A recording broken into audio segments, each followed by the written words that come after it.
আরে নবীর আশিক নবীর উম্মতের দল, হাসরের মাঠ এমন একটা ভয়ঙ্কর মাঠ, সূর্যের তাপে সহ্য করা যায় না, তামার জমিনে দাঁড়ানো যায় না। মুসা নবী কাঁদবেন আর বলবেন আল্লাহ আমারে বাঁচাও। ঈসা আলাইহিস সালাম কাঁদবেন আর বলবেন আল্লাহ আমারে বাঁচাও।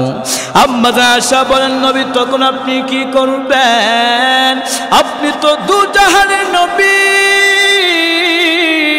মায়ার নবী বলেন আয়েশা আমি তখন মাকামে মাহমুদে আমার মালিকের সেজদায় পড়ে যাব, সেজদায় গিয়ে বলবো আল্লাহ আমার উম্মতরে বাঁচাও, আল্লাহ আমার উম্মতরে বাঁচাও, আল্লাহ আমার একটা উম্মত যেন জাহান্নামে না যায়, আমার একটা উম্মত জাহান্নামে গেলেন আমি মুহাম্মদ আপনার তুরি জান্নাতে যাব না। আম্মা আয়েশা বলেন নবী তখন কান্নার পর কি হবে? আমার আল্লাহ আমাকে তখন আদেশ করবেন নবী আর কাঁদবেন না, মাথা উঠায়া দেন, আপনার একটা উম্মতকে জাহান্নামের মধ্যে দেওয়া হবে না। আম্মা আয়েশা বলেন নবী কোটি কোটি মানুষের মধ্য থেকে আপনি উম্মতগুলো কেমনে বাছাই করবেন?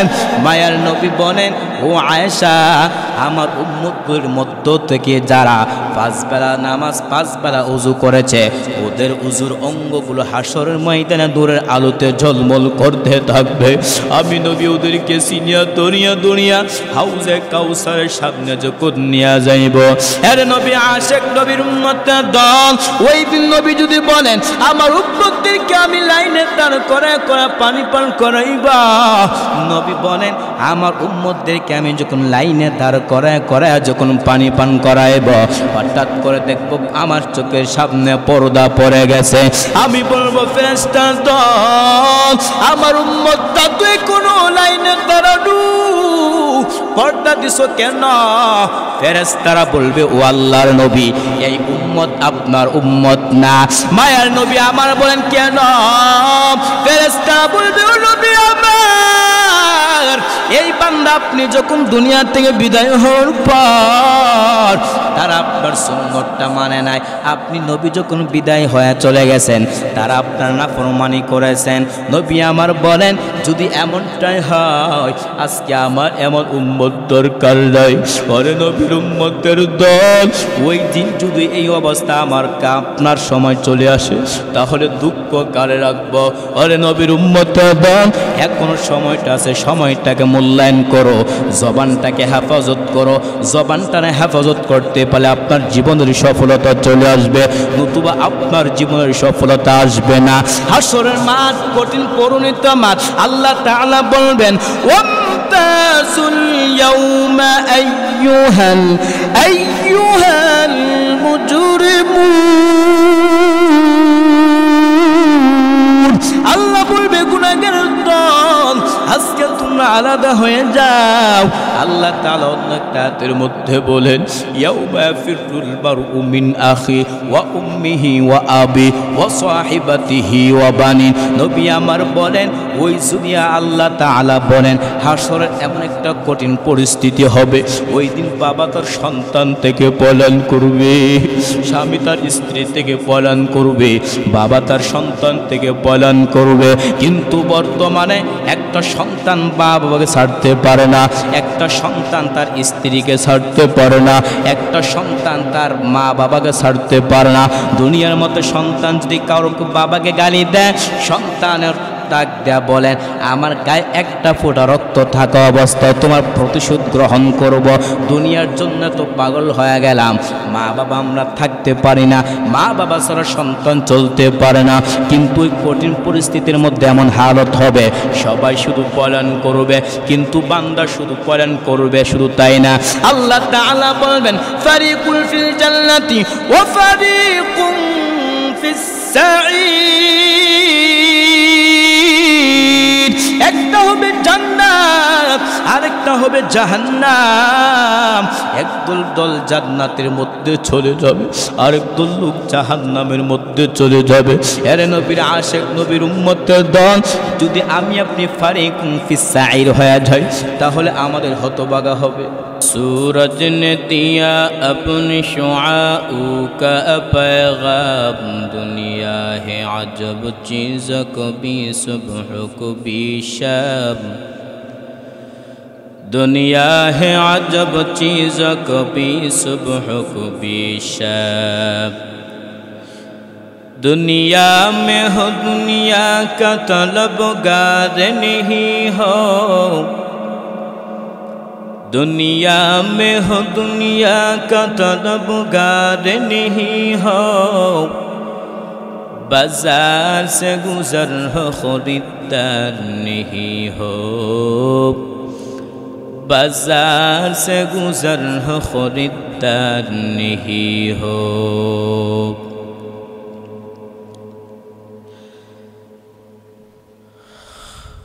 রংপুর পরিগঞ্জে বাজার ও মসজিদের যৌথ উদ্যোগী ইসলামী মহাসম্মেলন মহতী মাহফিলের সম্মানিত সভাপতি, প্রধান অতিথি, বিশেষ অতিথিবৃন্দ, জাতির মাতার মুকুট আরসাতুল আম্বিয়া হযরত উলামায়ে কেরাম, দূর দূরান্ত থেকে আল্লাহ পাকের আশিকিন, জাকিরিন, শাকিরিন, মুহিব্বিন, মুরব্বিন আজম, আমার সমবয়সী কলিজার টুকরা যুবক বন্ধু, স্নেহের ছোট ভাই, পর্দার অন্তরালে শ্রদ্ধেয় সম্মানিত মা ও বোনেরা, দয়াময় আল্লাহ রব্বুল আলামিনের অসংখ্য শুকর ও সুজুদ যে আল্লাহ রব্বুল আলামিন বড় মায়া করে, আহসান করে, অনুগ্রহ করে দামি মজমায় কিছু কথা বলার শোনার তৌফিক দান করেছেন। এটা আল্লাহ পাকের পক্ষ থেকে বড় একটা রহমত, আল্লাহ পাকের পক্ষ থেকে বড় একটা এহসান। এই সৌভাগ্য অর্জন যাকে ইচ্ছা সে প্রাপ্ত হতে পারে না। আল্লাহ যাকে মায়া করে, যাকে আহসান করে, তাকে আল্লাহ কি করে? ভালো কাজের প্রতি যুক্ত করে। আপনি যদি কাউকে কোনো কাজে আপনার সংগঠনে অথবা আপনার ফ্যাক্টরিতে অথবা আপনার কর্মস্থলে কাউকে নিয়োগ দিতে চান, আপনি কি অবাধ্য যারা জালেম তাদেরকে আপনি দিবেন? তাহলে আপনি ওই মানুষকে আপনি দিবেন যে মানুষটা সবচেয়ে ভালো। তা আল্লাহ বাছাই করে নিয়েছেন, এটা আল্লাহ পক্ষ থেকে এহসান। এজন্য নিয়ামতের শুকর আদায়তে ইমানের আওয়াজকে উঁচু করে এক আওয়াজ উচ্চ কণ্ঠে কালিমাতুর শুকর আদায় করলে আলহামদুলিল্লাহ। লাখ কোটি দরুদ ও সালাম সৈয়দুল মুরসালিন রাহমাতুল আলামিন শাফিউল মুজনিবিন খাতামুন নবিয়্যিন সৈয়দুস সাকালান ইমামুল মুরসালিন শাফি আযম রাসূল আকরাম রাহমাতুল আলম নবিয়ুল আরবুল আজম হাবিব কিবরিয়া আশরাফুল আম্বিয়া সৈয়দুল আম্বিয়া আকায়ে নামদার মদিনাহ কা তাজদার আফতাবে নবুওয়াত ফখর মওজুদাত জনাবে হযরত মুহাম্মদুর রাসূলুল্লাহ সাল্লাল্লাহু আলাইহি ওয়াসাল্লাম। আমি পবিত্র কোরআন কারীম থেকে একটি আয়াত এবং মহানবীর শ্রেষ্ঠ নবী হায়াত নবীর জিন্দানি বড় সংখ্য গণিত ও মুবারক হাদিস পাঠ করেছি। আয়াত এবং হাদিসকে সামনে রেখে অল্প কিছুক্ষণ আমাকে এবং আপনাদেরকে আমলে ইখলাসের উদ্দেশ্যে কিছু কথা বলার শোনার তৌফিক দান করুন।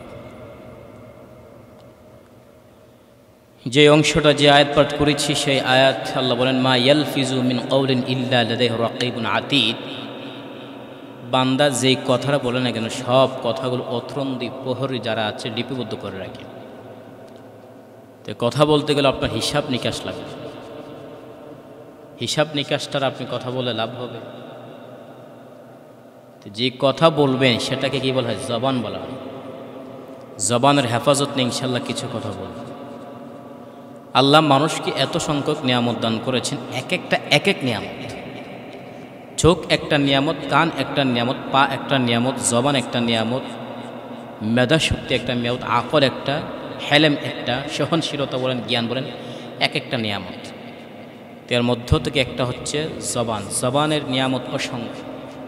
সেই জবানের মাধ্যমে মানুষ উপরে উঠে, সেই জবানের মাধ্যমে তার মনের আবেগ অনুভূতি পেশ করতে পারে। আবার এই জবানের মাধ্যমে জান্নাত হয়, আবার জাহান্নাম হয়। এই জবানের মাধ্যমে মানুষ পদহারা আবার পদে নিযুক্ত হয়। তা আল্লাহ অনেক নিয়ামত দান করেছেন। আল্লাহ বলেন, ওয়া ইন তাউদ্দু নি'মাতাল্লাহি লা তুহসুহা। আল্লাহ এত সংখ্যক নিয়ামত দান করেছেন, কোনো ব্যক্তি যদি লিখতে পারবে না। তা আল্লাহ কেমন নিয়ামত দান করেছেন, ওই সকল নিয়ামত পায় আমাদের শুকরিয়া আদায় করতে হবে। তো জবান আল্লাহ হেফাজত করতেছেন, আমাদের হেফাজত করতে হবে। সেই জবানের মাধ্যমে আমরা মানুষকে কষ্ট দিই, এক অপরের সঙ্গে আমরা ঝগড়া করি, ফাসাদ করি, মারপিট করি জবানের মাধ্যমে। একজনের কথা আমরা কি করি, দিয়ে দিই। তো জবানকে আল্লাহ হেফাজত করেছেন কিভাবে? এই জবানটাকে আল্লাহ হেফাজত করেছেন, মুখের মধ্যে দিয়েছেন দামি জায়গা, আবার মুখের ভিতরে, তারপর 32টা দাঁত ব্যারিকেড দেওয়ার মাধ্যমে ওই দাঁতটাকে আপনার জবানকে হেফাজত করেছেন। তো এই জবানের মাধ্যমে আপনার মনের চাহিদা সব পেশ করতে পারে। তাহলে আল্লাহ জবান দিয়েছে কেন? যেন আমরা সত্য কথা বলতে পারি, কোরআনের কথা বলতে পারি, হাদিসের কথা মানতে পারি, আমল করতে পারি, জানতে পারি, শিখতে পারি। জবান আল্লাহ এই জন্য দেই নাই যে এই জবানের মাধ্যমে আপনি গালিগালাজ করবেন, ধমক দিবেন, অন্যের হক নষ্ট করবেন, গীবত শিকায়ত করবেন। আল্লাহ রসুল বলেন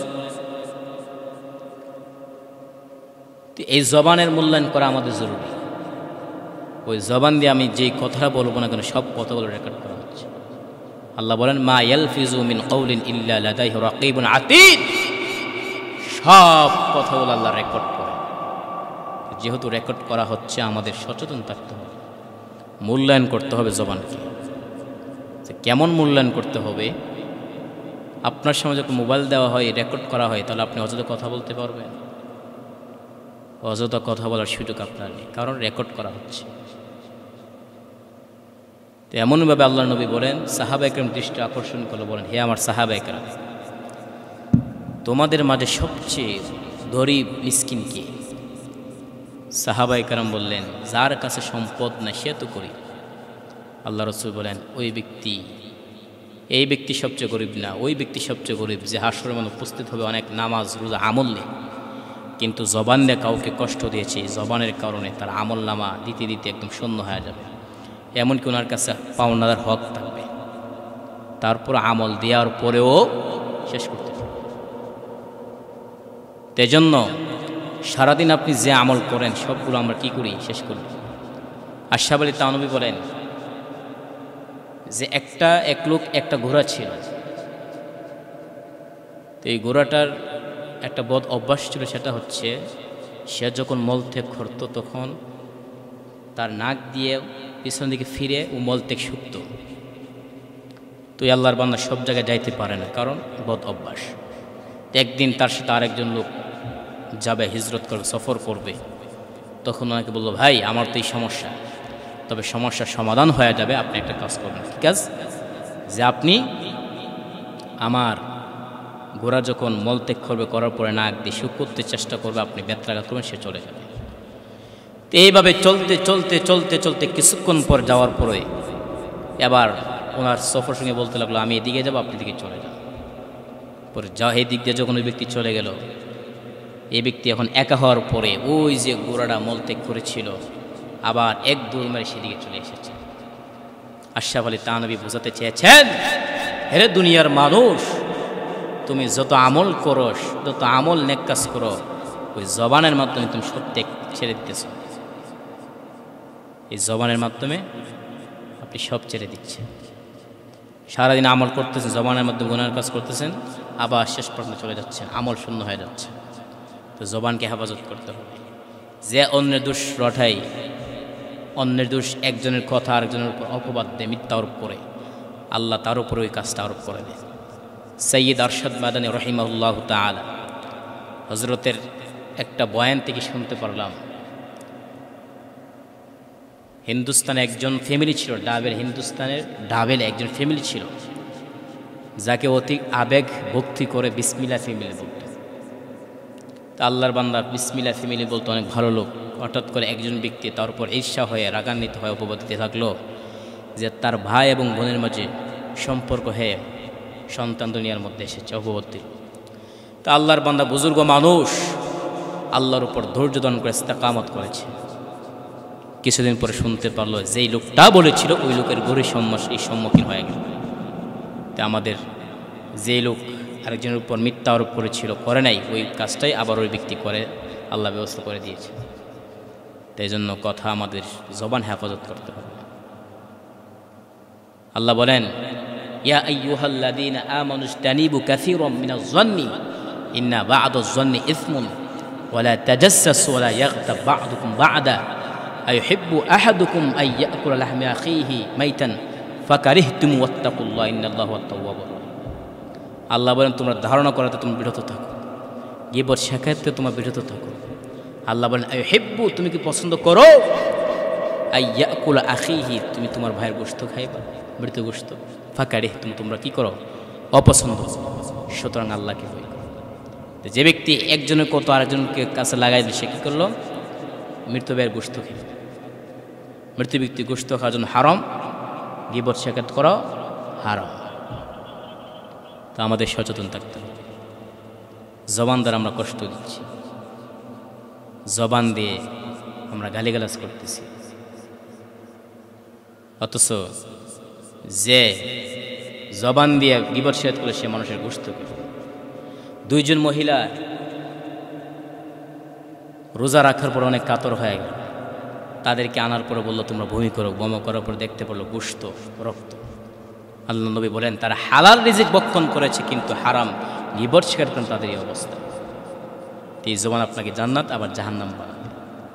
সাহাবায়ে কেরাম বলেন এমন একজন মহিলা যে দান সদকা করে, তার অনেক আলোচনা করা হয়, কিন্তু ওই মহিলাটা মানুষকে জবান দেয়া কষ্ট দেয়। জবান দিয়ে কী করে, কষ্ট। জবান দিয়া যখন কষ্ট দিয়ে শুনতে পারলো, তখন আল্লাহ নবী বলেন সে হচ্ছে জাহান্নামী। আরেকজন মহিলা সে অল্প আমল করে কিন্তু কাউকে কষ্ট দিন, আল্লাহ রাসূল সে জান্নাতে। তো এই জবানের মাধ্যমে আপনি জান্নাতে, আবার এই জবানের মাধ্যমে আপনি জাহান্নামে। অতএব সচেতন থাকতে হবে। একজনকে গালি দেওয়া কি, আল্লাহ রাসূল বলেন সিবাবুল মুসলিম ফুসুকুন ওয়া কিতালুহু কুফরুন। একজন মানুষকে গালি দেওয়া ফাসিকি কাজ, হত্যা করা কুফরি করা। শুধু একজন মুসলমান অপর মুসলমান শুধু তাই না, একজন মুসলমান আরেকজন অমুসলিমকে গালি দেওয়ার আপনাকে অনুমতি দেয় নাই। ওয়ালা তাসুব্বুল্লাযিনা ইয়াদউনা মিন দুনিল্লাহি আদওয়ান বিগয়রি ইলমিন ফায়াসুব্বুল্লাহু আদওয়ান বিগয়রি ইলমি। যারা অমুসলিম তাদেরকে গালি দেওয়া যাবে না। সুতরাং যারা মুসলমান তাদের দেওয়া কি সম্ভব? তা আমাদের জবানের হেফাজত করতে হবে, মূল্যায়ন করতে হবে। চলতেছেন ঘুরতেছেন, তখন আমরা কি করি, গীবত শেখাত করি। আল্লাহ তাআলা বলেন ইয়া আইয়ুহাল্লাযীনা আমানু ইজতানিবু কাসীরাম মিনাজ-যন্নি ইন্না বা'দাজ-যন্নি ইসমুন ওয়া লা তাজাসসু ওয়া লা ইয়াগতাব বা'দুকুম বা'দা আইয়ুহিব্বু আহাদুকুম আইয়াকুলা লাহমিহি ফাকারিহতুমু ওয়াত্তাকুল্লাহ ইন্নাল্লাহা হুয়াত তাওয়াবুর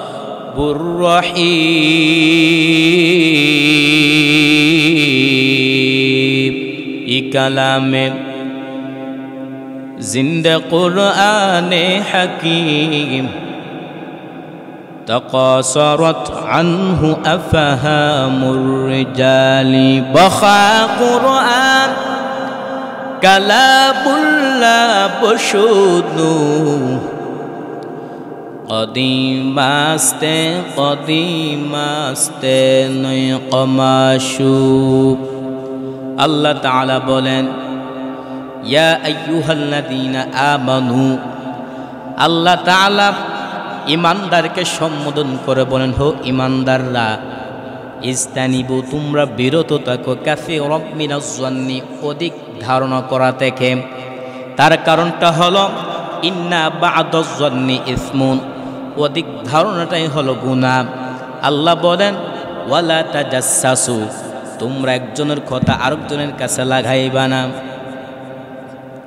আরে নবীর উম্মতের দল, একজনের কথা আরেকজনকে লাগানো এটা হচ্ছে বেয়াদবি। আর যারা বেয়াদবি করে, সম্পদ যদি বিষয় থাকে তারপরে মানুষ পছন্দ করে না, তার কারণটা হলো ওই আল্লাহর বান্দা হচ্ছে বেয়াদব। বেয়াদবিকে আল্লাহ পছন্দ করে না। আরে নবীর উম্মতের দল, যারা আদব কিন্তু লোক তার টাকা নাই পয়সা নাই, এলাকার মানুষ ওই লোকটাকে বড় শ্রদ্ধা করে সম্মান করে, তার কারণটা হলো ওই আল্লাহর বান্দা আদব তার ভিতরে মানুষকে শ্রদ্ধা করে মহব্বত করে ভালোবাসেন। এরে নবীর আশিক নবীর উম্মতের দল, আদব যারা নাই বেয়াদব। আর যারা বেয়াদব আল্লাহর রহমত থেকে মাহরুম হয়। কিন্তু যাদের ভিতরে আদব করে কিছু কিছু আদবের কারণে আল্লাহ জান্নাতি বানায় দেন। আরে নবীর উম্মতের দল সুলতান মাহমুদ গজনবী ইন্তেকালের পর আল্লাহর একজন বান্দা সুলতানকে বলে, রে সুলতান, দুনিয়াতে তুমি আখেরাতে চলে এসো, তোমার হালত কেমন?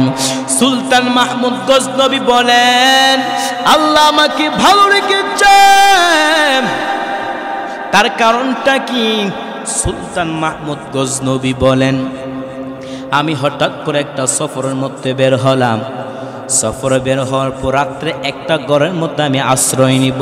হঠাৎ করে আমি দেখি যেই ঘরের মধ্যে আমি শুয়ে যাব, আমার পার দিকে নজর করলাম, আমার পার উপরে কোরআন শরীফটা রয়েছে। আমি মনে মনে ভাবতে লাগলাম, কোরআন শরীফের নিচে আমার পাটা সরাসরি থাকবে, এটা কোশ্চিন কালো সম্ভব না। আমি সুলতান মাহমুদ গজনবী ওই কোরআন শরীফটা আরেকটা ঘরের মধ্যে রাখার জন্য যখন রওনা হয়ে গেলাম, আমি দমকে গেলাম, না না, আমি সুলতান মাহমুদ গজনবীর তো কোনো দাম নাই, কোরআন শরীফটার বড় দাম। আমি সুলতান মাহমুদ কোরআন শরীফটা যথাযথ স্থানের মধ্যে রেখে দিয়ে আরেকটা অপরিচ্ছন্ন জায়গার মধ্যে আমি শুয়ে গেলাম। আমি কোরআনকে সম্মান দিয়েছি, ওই কোরআনকে সম্মান দেওয়ার কারণে আল্লাহ আমাকে জান্নাত দিয়ে দিছেন। ওরে নবীর উম্মতের দল, সামান্য একটা কাঠের দাম নাই, সামান্য একটা কাপড়ের দাম নাই, কিন্তু যখন কাঠের তৈরি রেহাল হয়ে যা, যখন কোরআন শরীফের গিলাফ হয়ে যা, তখন হাত থেকে পড়লেও সালাম করতে বাধ্য হয়ে যা। তার কারণটা হলো আল্লাহর শ্রেষ্ঠ কালাম কোরআন শরীফকে পরিবেষ্টিত করে রাখা হয়। অরে নবীর উম্মতের দল, ওই আদব থাকা বড় জরুরি। আদব যার ভিতরে সে হলো বেআদব, আর যারা বেআদবি করে দুনিয়ার কারো কাছে সে শান্তি পায় না, কোনো মানুষ তাকে মূল্যায়ন করতে পারে না। অরে নবীর উম্মতের দল, আপনার জবানটাকে আপনি হেফাজত করতে হবে। আজকে বাজারে ঘাটে সবসময় আমরা গীবত শিকায়েত করি, অথচ রাসূল বলেন, মান ইয়াসমানলি মান মা বাইনা লাহইহি ওয়া মা বাইনা রিজলাইহি। নবী আমার বলেন, যারা জবান এবং লজ্জাস্থান হেফাজত করবে, আমি নবী ওই ব্যক্তির জান্নাতের জন্য জামিন হয়ে গেলাম। নবী আমার বলেন, যারা জবানকে হেফাজত করবে, যারা লজ্জাস্থান হেফাজত করবে, আমি নবী ওই ব্যক্তির জন্য জামিন হয়ে গেলাম। ওরে নবীর উম্মতের দল, এজন্য জবানটা বড় দামি, জবানটা হেফাজত করতে হবে, লজ্জাস্থানটা আপনার হেফাজত করতে হবে। সেই লজ্জাস্থানে অপপ্রচার করলে, অপব্যবহার করলে, জবানের অপব্যবহার করলে আল্লাহর নবী ওই জান্নাতে জামিনদার হবে না। অতএব বান্দা জবানকে হেফাজত করো, চোখটা আপনার হেফাজত করো, লজ্জাস্থানটা হেফাজত করো। নবী আমার বলেন, মান ইয়াসমানলি বা বাইনা বা মা বাইনা লাহইহি ওয়া মা বাইনা রিজলাইহি। নবী আমার বলেন, যারা জবান এবং লজ্জাস্থান হেফাজত করবে, ওই ব্যক্তি জান্নাতে যাওয়ার জন্য আমি নিজে রাসূল জামিন হয়ে গেলাম। এমনি কি জামিন হয়ে যায়? আপনার জবানের দাম বড় দাম। জান্নাতের সুসংবাদ হতে পারে নাই, কান্না করতে পারি না। আম্মা জান খাদিজাতুল কুবরা নবীর সামনে কান্না করতেছে। আল্লাহর নবী বলেন, ও খাদিজা, কেন তুমি কান্না করতেছো? খাদিজা রাদিয়াল্লাহু তাআলা আনহা বলেন, ও নবী আমার, কান্নার কারণটা হলো দুইটা। এক নম্বরে আমি খাদিজার তো কোনো সামানা নাই। দুই নম্বরে কান্নার কারণটা হলো আমি খাদিজা যদি আমি দুনিয়া থেকে বিদায় নিয়ে চলে যাই, তাহলে আপনার পাশে কে দাঁড়াবে? আপনি যখন ধর্মের দাওয়াত দেন, বেদিন বেঈমানরা আপনার উপর আক্রমণ করার জন্য আসে, কিন্তু আমি খাদিজা যদি দুনিয়া থেকে বিদায় নিয়ে চলে যাই, তাহলে আপনার পাশে কে দাঁড়াবে? ফাতেমা ডাকদা বলে, মা, আপনি যখন দুনিয়া থেকে যখন বিদায় নিয়ে চলে যাবেন, আমি ফাতেমা আমার আব্বার কুলের মধ্যে ভালো করে ধরে নিব। এরে নবীর উম্মতের দল, জান্নাতে প্রাপ্ত হতে পারি নাই, হিসাব নিকাশ করলে জাহান্নাম। কিন্তু বান্দা জাহান্নাম, ওই বান্দা যদি জান্নাতের মধ্যে না যাইতে পারো, জাহান্নামের মধ্যে যাও, তাহলে আপনার জীবনের সফলতা আসবে না। কিন্তু বান্দা যদি জান্নাতের মধ্যে যাও, জান্নাতটা কেমন সুন্দর করে সাজাইছেন আমার আল্লাহ তাআলা বলেন, আ'দাতু লিইবাদিয়াস সালিহিন মা লা আইনুন রাআত ওয়ালা উযুনুন সামিআত ওয়ালা খাতারা আলা কলবি বাশার। আমার আল্লাহ তাআলা হাদিসে কুদসিতে বলেন, আ'দাতু লিইবাদিয়াস সালিহিন, সালেহ বান্দাদের জন্য আমি আল্লাহ এমন সুন্দর করে জান্নাত তৈরি করে রেখেছি, বলে মা লা আইনুন রাআত, পৃথিবীর কোনো চোখ ওই জান্নাতটা দেখে নাই, ওয়ালা উযুনুন সামিআত, পৃথিবীর কোনো কর্ণ শ্রবণ করে নাই, ওয়ালা খাতারা আলা কলবি বাশার, পৃথিবীর কোনো অন্তর উপলব্ধি করতে পারে নাই। জান্নাতটা কেমন সুন্দর করে সাজাইছেন, ওই জান্নাতটা তো আমার জন্য আপনার জন্য আল্লাহ বানাইয়া রাখছেন। কিন্তু বান্দা যদি জাহান্নামের মধ্যে যাও, তো কেমন পরিণত হবে? জাহান্নামের মধ্যে গেলে আপনার কঠিন হালত, হাসরের মাঠটা তো আপনার হিসাব দিতে হবে। আপনাকে আল্লাহ নবী বলেন, 5টা বিষয় আসার পূর্বে কোনো ব্যক্তি কি করবে না, তার পা নাড়াতে পারবে না। 5টা বিষয় জিজ্ঞেস করবে। 1 নম্বর হচ্ছে ওয়া আন শাবাবিহি ফীমা আফনাহু, আপনাকে যে আল্লাহ যৌবন দিয়েছেন, আপনি যৌবন কোথায় ব্যয় করেছেন? কি জবাব দিবেন? আল্লাহ আপনাকে যৌবন দিয়েছেন, হায়াত দিয়েছেন, এই সম্পদগুলো আপনার হিসাব দিতে হবে। আপনি কোথায় থেকে মাল উপার্জন করেছেন, আপনি কোথায় থেকে সম্পদ উপার্জন করেছেন, আপনি কোথায় থেকে আপনার কি জেনেছেন, জানার পর কি আমল করেছেন, সেটা হিসাব দিতে হবে। এই হিসাব দেওয়া ছাড়া কি আপনি লড়তে পারবেন? লড়ার সুযোগ নেই। সাহাবায়ে কেরাম আল্লাহরকে মানার জন্য, রসুলকে মানার জন্য সবসময় আল্লাহকে স্মরণ করেছেন। কিন্তু আমি আপনাদের সুখে দুঃখে আল্লাহকে স্মরণ করতে পারি না। তার কারণটা কি? তার একমাত্র কারণ হচ্ছে, সুখে দুঃখে স্মরণ না করার একমাত্র কারণ হচ্ছে আমাদের ঈমানটা দুর্বল হয়ে গেছে। আমরা এমন একটা অবস্থা হয়ে গেছে, ফাআম্মাল ইনসানু ইযা মাবতালাহু ফাআকরামাহু ওয়া না'আমা ফায়াকুলু রাব্বি আকরামান ওয়া আম্মা ইযা মাবতালাহু ফাকদারা আলাইহি রিজকা ফায়াকুলু রাব্বি আহানান। এমন একটা অবস্থা হয়ে গেছে আমাদের ভিতরে, সম্পদ যদি আমাদের কমে দেওয়া হয়, আল্লাহ কি আমাকে পেয়েছে? আবার যখন সম্পদ যখন আল্লাহ বাড়ায় দেয়, তখন আমরা কি বলি যে মাশাআল্লাহ আল্লাহ ভালো করছে। অতএব সেই পরিণতি দিকে আমাদের বাঁচতে হবে।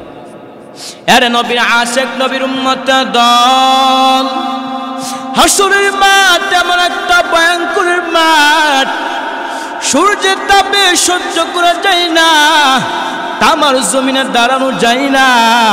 মুসা নবী কাঁদবেন আর বলবেন, আল্লাহ আমার বাঁচাও। ঈসা আলাইহিস সালাম কাঁদবেন আর বলবেন, আল্লাহ আমারে বাঁচাও। আম্মা আয়েশা বলেন, নবী তখন আপনি কি করবেন? আপনি তো দুজাহানের নবী। মায়ার নবী বলেন, আয়েশা আমি তখন মাকামে মাহমুদে আমার মালিকের সেজদায় পড়ে যাব। সেজদায় গিয়ে বলবো, আল্লাহ আমার উম্মতরে বাঁচাও, আল্লাহ আমার উম্মতরে বাঁচাও, আল্লাহ আমার একটা উম্মত যেন জাহান্নামে না যায়। আমার একটা উম্মত জাহান্নামে গেলেন, আমি মুহাম্মদ আপনার তুরি জান্নাতে যাব না। আম্মা আয়েশা বলেন, নবী তখন কান্নার উপর কি হবে? আমার আল্লাহ আমাকে তখন আদেশ করবেন, নবী আর কাঁদবেন না, মাথা উঠায়া দেন, আপনার একটা উম্মতকে জাহান্নামের মধ্যে দেওয়া হবে না।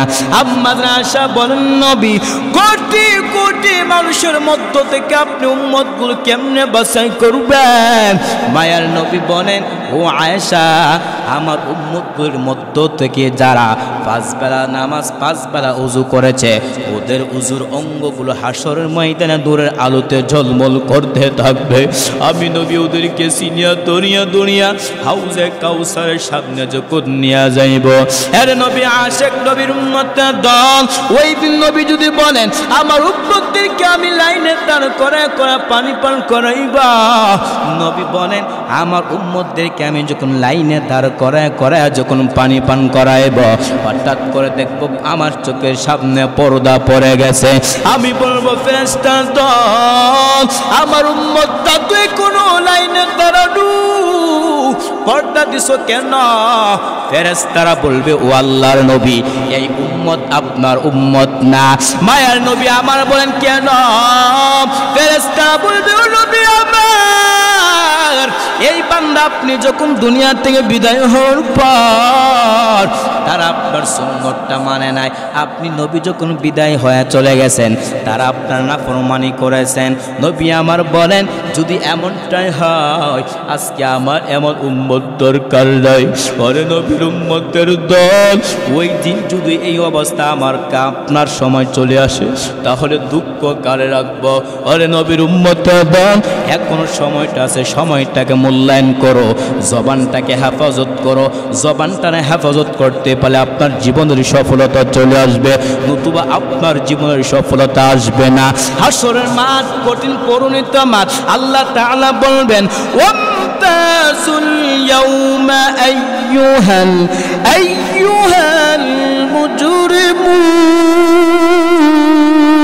মুজরিমুন। আল্লাহ বলবে গুনাহগারের দল, আজকে তোমরা আলাদা হয়ে যাও। আল্লাহ তাআলা অন্য একটা আয়াতের মধ্যে বলেন ইয়াউমা ফিরুল মারউ মিন আখি ওয়া উম্মিহি ওয়া আবি ওয়া সাহিবাতিহি ওয়া বানি। নবী আমার বলেন ওই দুনিয়া আল্লাহ তাআলা বলেন হাসরের এমন একটা কঠিন পরিস্থিতি হবে, ওই দিন বাবা তার সন্তান থেকে পলায়ন করবে, স্বামী তার স্ত্রী থেকে পলায়ন করবে, বাবা তার সন্তান থেকে পলায়ন করবে। কিন্তু বর্তমানে একটা সন্তান বাবাকে ছাড়তে পারে না, একটা সন্তান তার স্ত্রীকে ছাড়তে পারে না, একটা সন্তান তার মা বাবাকে ছাড়তে পারে না। দুনিয়ার মতো সন্তান যদি কারো বাবাকে গালি দেয়, সন্তানের ডাক দেয়া বলেন আমার গায়ে একটা ফোঁটা রক্ত থাকা অবস্থায় তোমার প্রতিশোধ গ্রহণ করব। দুনিয়ার জন্য তো পাগল হয়ে গেলাম, মা বাবা আমরা থাকতে পারি না, মা বাবা ছাড়া সন্তান চলতে পারে না। কিন্তু ওই কঠিন পরিস্থিতির মধ্যে এমন হালত হবে সবাই শুধু পলায়ন করবে, কিন্তু বান্দা শুধু পলায়ন করবে। শুধু তাই না, আল্লাহ তাআলা বলবেন ফারিকুল ফিল জান্নাতি ওয়া ফারিকুম ফিস সাঈর।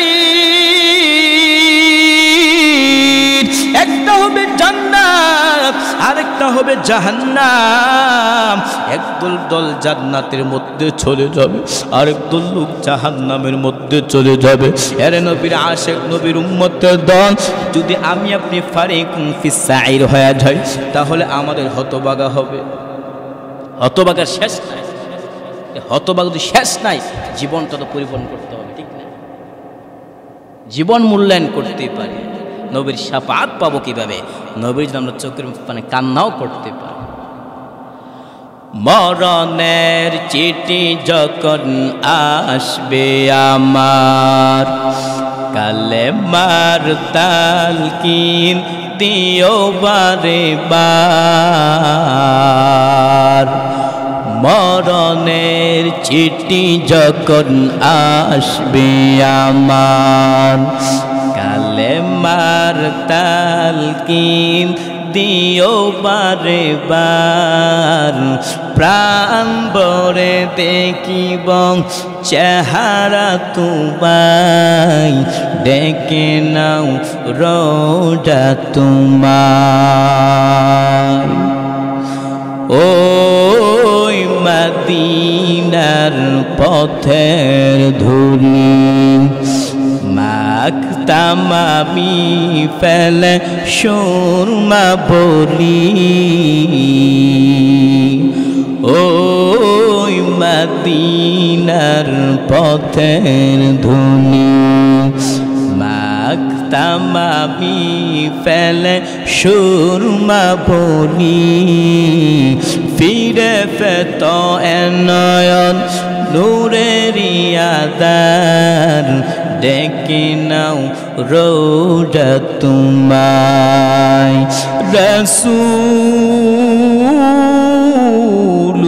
রাসূলুল্লাহ কি উপায় হবে আমার হাবিবুল্লাহ কি উপায় হবে আমার মরণের চিঠি যখন আসবে আমার কালেমার তালকিন দিও বারে বার মরণের চিঠি যখন আসবে আমার কালেমার তালকিন দিও বারে বার প্রাণ ভরে দেখিব চেহারা তোমায় ডেকে নাও রোজা তোমায় আরে নবীর আশিক নবীর উম্মতের দল যদি তুমি আল্লাহকে স্মরণ করতে পারো তোমার জবানকে হেফাজত করতে পারো আল্লাহ বলেন মা ইয়ালফিজু মিন কওলিন ইল্লা লাদাইহি রাকিবুন আতীদ তুমি বান্দা যেই কথাটা বলো না কেন সব কথাগুলো রেকর্ড করা হয় নবী আমার বলেন মান ইয়াসমানি মা বাইনা লাহইহি ওয়া মা বাইনা রিজলাইহি আসমান লাহুল জান্নাহ নবী আমার বলেন যারা জবান এবং জিহ্বা হেফাজত করবে আমি আল্লাহ ওই বান্দার জন্য জান্নাতে যাওয়া জিম্মাদার জবান হেফাজত করতে হবে শয়তান তো আপনাকে কুমন্ত্রণা দিবে ইন্না শাইতানা ইয়াজরি মিন ইবনি আদম মাজরাদ দাম শয়তান তো এমন একটা পারমিশন নিয়ে এসেছে বনি আদমের প্রত্যেকটা রোগের শিরায় চলার অনুমতি নিয়ে এসেছে ইমাম বুখারী রহমাতুল্লাহ ছোট্ট একটা ঘটনা বলতেছি ইমাম বুখারী রহমাতুল্লাহ তিনি যাচ্ছে ইলম শিক্ষা করার জন্য হঠাৎ করে তার সাথে কিছু মুদ্রা ছিল মুদ্রা থাকার পরে তার পার্শ্ববর্তী যে লোকটা ছিল ইমাম বুখারীর মুদ্রা নেওয়ার জন্য টাকা পয়সা আত্মসাৎ করার জন্য কি করে গেল লোভে পড়ে গেল এমত অবস্থা আল্লাহর বান্দা বলতেছে আমার টাকা হারায় গেছে মুদ্রা হারায় গেছে ইমাম আজম আবান ইমাম বুখারী বুঝতে পারলেন যেমন হয় লোকটা আমার টাকা আত্মসাৎ নেওয়ার জন্য শুরু করে দিয়েছে ইমাম বুখারী আলদস্ত করে নদীর মধ্যে টাকা ফেলায় দিল ইমাম বুখারীকে তল্লাশ করা হলো তল্লাশ করার পর তার কাছে টাকা পয়সা কিচ্ছু পাই তো কি বোঝাতে চেয়েছিলাম এই বলা ছিল এই শয়তান প্রমোতা দিয়েছে আল্লাহ রাসূল ইন্না শাইতানা ইয়াজরি মিন ইবনি আদম মাজরাদ দাম শয়তান প্রত্যেকটা মানুষের শিরায় শিরা চলে অতএব শয়তানের কুমন্ত্রণা দিকে আমাদের বাঁচতে হবে আল্লাহর দেওয়া জবান আল্লাহ হেফাজত করেছেন যে জবানকে আল্লাহ মুখের মধ্যে পিট করে দিয়েছেন যে জবানটা মুখের ভিতরে পিট করে দিয়েছেন যে জবানটাকে হেফাজতের জন্য আল্লাহ 32টা দাঁত ব্যারিকেড হিসাবে দান করেছেন অতএব যেন আমরা জবানকে হেফাজত করতে পারি গীবত শেখাতে বাঁচতে পারি আল্লাহ পাক সবাইকে তৌফিক দান করুন